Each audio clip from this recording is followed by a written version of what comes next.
സെന്ററിലെ മർമ്മത്തിലാത്തിക്കൊണ്ട് അഞ്ചെട്ട് തുട്ടുകുത്തും ഞാൻ.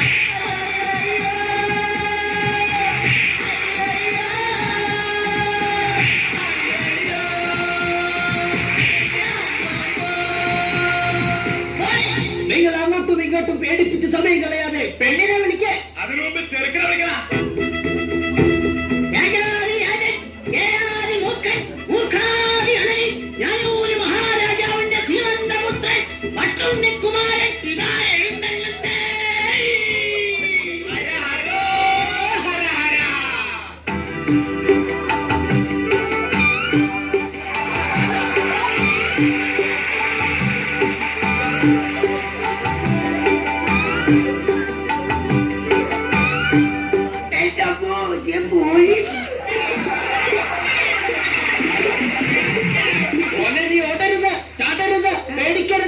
ഇത് നീ കെട്ടാൻ പെണ്ണിന്റെ അപ്പൻ. എടാ നിന്റെ പെണ്ണിന്റെ അപ്പനാരാ അപ്പൻ.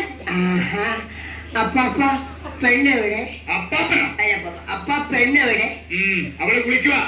എന്നാ ഞാൻ പോയി കണ്ടിട്ട് വരാം.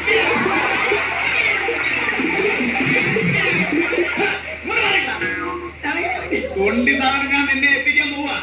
ഇനി മുതൽ നീയാണ് സൂക്ഷിക്കേണ്ടത്.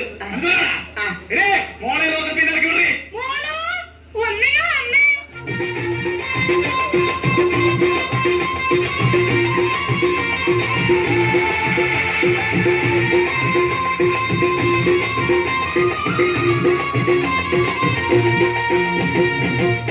ചെറുക്കനും പെണ്ണും തമ്മിൽ കണ്ട സ്ഥിതിക്ക് അവരവിടെ നിന്ന് ലാത്തി അടിക്കട്ടെ. നമുക്ക് അപ്പുറത്ത് പോയി ലാത്തി ചാർജ് നടത്താം. ഇത് നമ്മെ തല്ലിക്കൊല്ലാൻ പോവുകയാണോ? ഏതോ വിവരമില്ലാത്ത രാജാവേ. എന്തോ നമുക്ക് അപ്പുറത്ത് പോയി ചായ കുടിക്കാനാണ് സാറ് പറഞ്ഞത്. ചായ കുടിച്ച് തീരും വരെ എനിക്കും എന്റെ സംഘത്തിനും 5 നിമിഷം വിശ്രമം.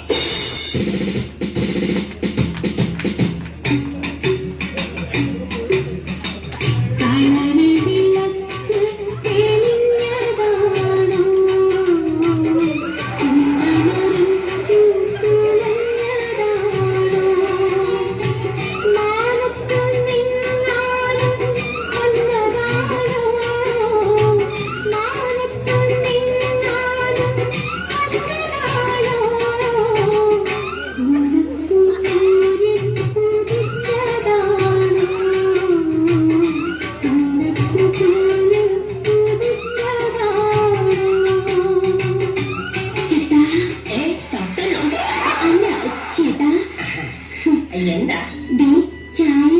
ഇങ്ങ തന്നെ.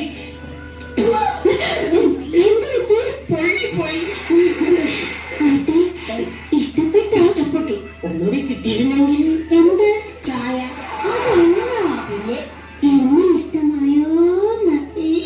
എനിക്ക് ചേട്ടൻ എന്നോട് എന്തെങ്കിലും ചോദിക്കാനുണ്ടോ? പിന്നെ പെണ്ണെ, ഞാൻ ചായ കുടിക്കുമ്പോ നിങ്ങളുടെ പട്ടി എന്നെ തുറച്ചു നോക്കുന്നത്? അത് പിന്നെ അവന്റെ പാത്രത്തിൽ ചായ കുടിച്ച അവൻ ചേട്ടനെ നോക്കാതിരിക്കോ? അല്ല പിന്നെ നിനക്കെന്താ പണി? തയ്യല. പോട്ടക്കടിക്കോ?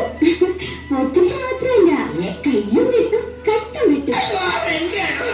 ചേട്ടൻ്റെ തുണിയുടെ. പേടിച്ചു പോയി. പെണ്ണെ, നിനക്ക് എന്നെ ഇഷ്ടമായോ? ചേട്ടനൊരു പുസ്തകമായിരുന്നെങ്കിൽ ഞാൻ എന്റെ മാറോട് ചേർത്ത് പിടിച്ചേനെ. പെണ്ണെ, നീയൊരു ഡയറി ആയിരുന്നെങ്കിൽ ഒരു വർഷം കഴിയുമ്പോ നിന്നെ എനിക്ക് മാറ്റാമായിരുന്നു. ചേട്ടാ, എന്താ? ചേട്ടനൊരു കരിമ്പായിരുന്നെങ്കിൽ എനിക്ക് ചവച്ചരച്ച് തുപ്പാമായിരുന്നു. അതൊക്കെ പോട്ടെ. പെണ്ണെ, എന്റെ കൂടെ താമസിക്കാൻ ടൂറ് പോകാൻ പെൺകൊടി, ഊട്ടി വഴി തേക്കടിക്കൊരു കൂട്ടുവരൂ പെൺകൊടി.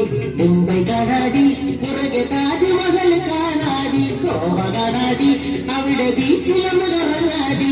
ഒരുങ്ങി വന്നാൽ നമുക്ക് ഗോലിംഗ ചുറ്റാടി. എന്റെ കേസ് കൊടുക്കും. ഞാൻ കെട്ടുന്ന പെണ്ണിനെ കൊണ്ട് ടൂർ പോകുന്നതിന് നിന്റെ അച്ഛൻ എന്തിനാ കേസ് കൊടുക്കുന്നത്? ഇതിന്ന് അറിഞ്ഞിട്ട് തന്നെ കാര്യം. പോലീസുകാരൻ എടാ ഇവിടെ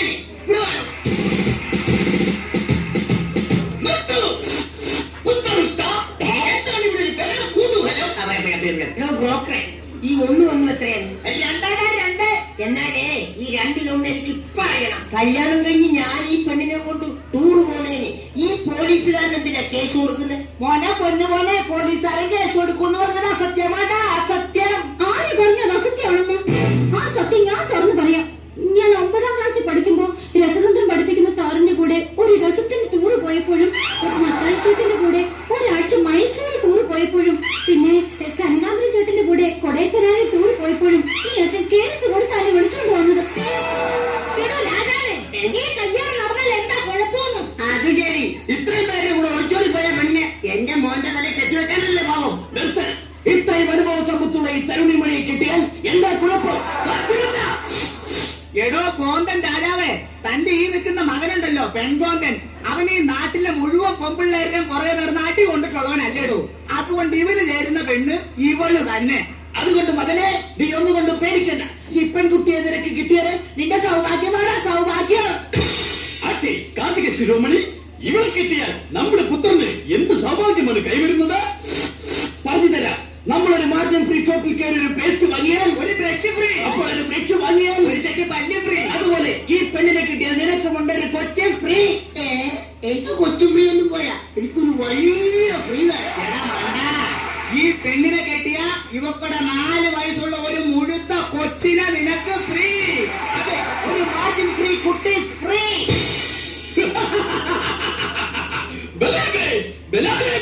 നാം സന്തുഷ്ടനായി. നമ്മുടെ കുലമഹിമയ്ക്ക് ചേർന്ന പുത്രമോദനെ കിട്ടിയതിൽ നാം സന്തുഷ്ടനായിരിക്കുന്നു. ആരുടെ കൊട്ടാരം നർത്തകിമാർ വരട്ടെ, വാദ്യഘോഷങ്ങൾ മുഴങ്ങട്ടെ, വിവാഹം സമന്വയം കൊണ്ടാടട്ടെ. അതെ, നമുക്കെല്ലാവർക്കും ചേർന്ന് ഈ കല്യാണം അടിച്ചു പൊളിക്കാം.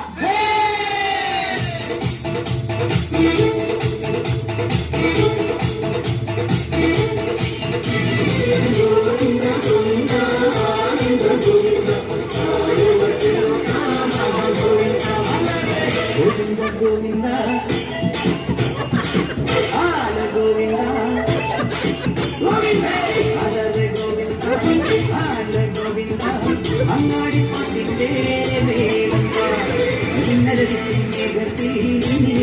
ഗോവിന്ദ മംഗളത്തിൽ പഞ്ഞെത്തി മംഗളം ഗോവിന്ദ പോലോ പോലോ രാധേ സ്ഥാനം നേരം നേരം കൊണ്ടാട്ടം.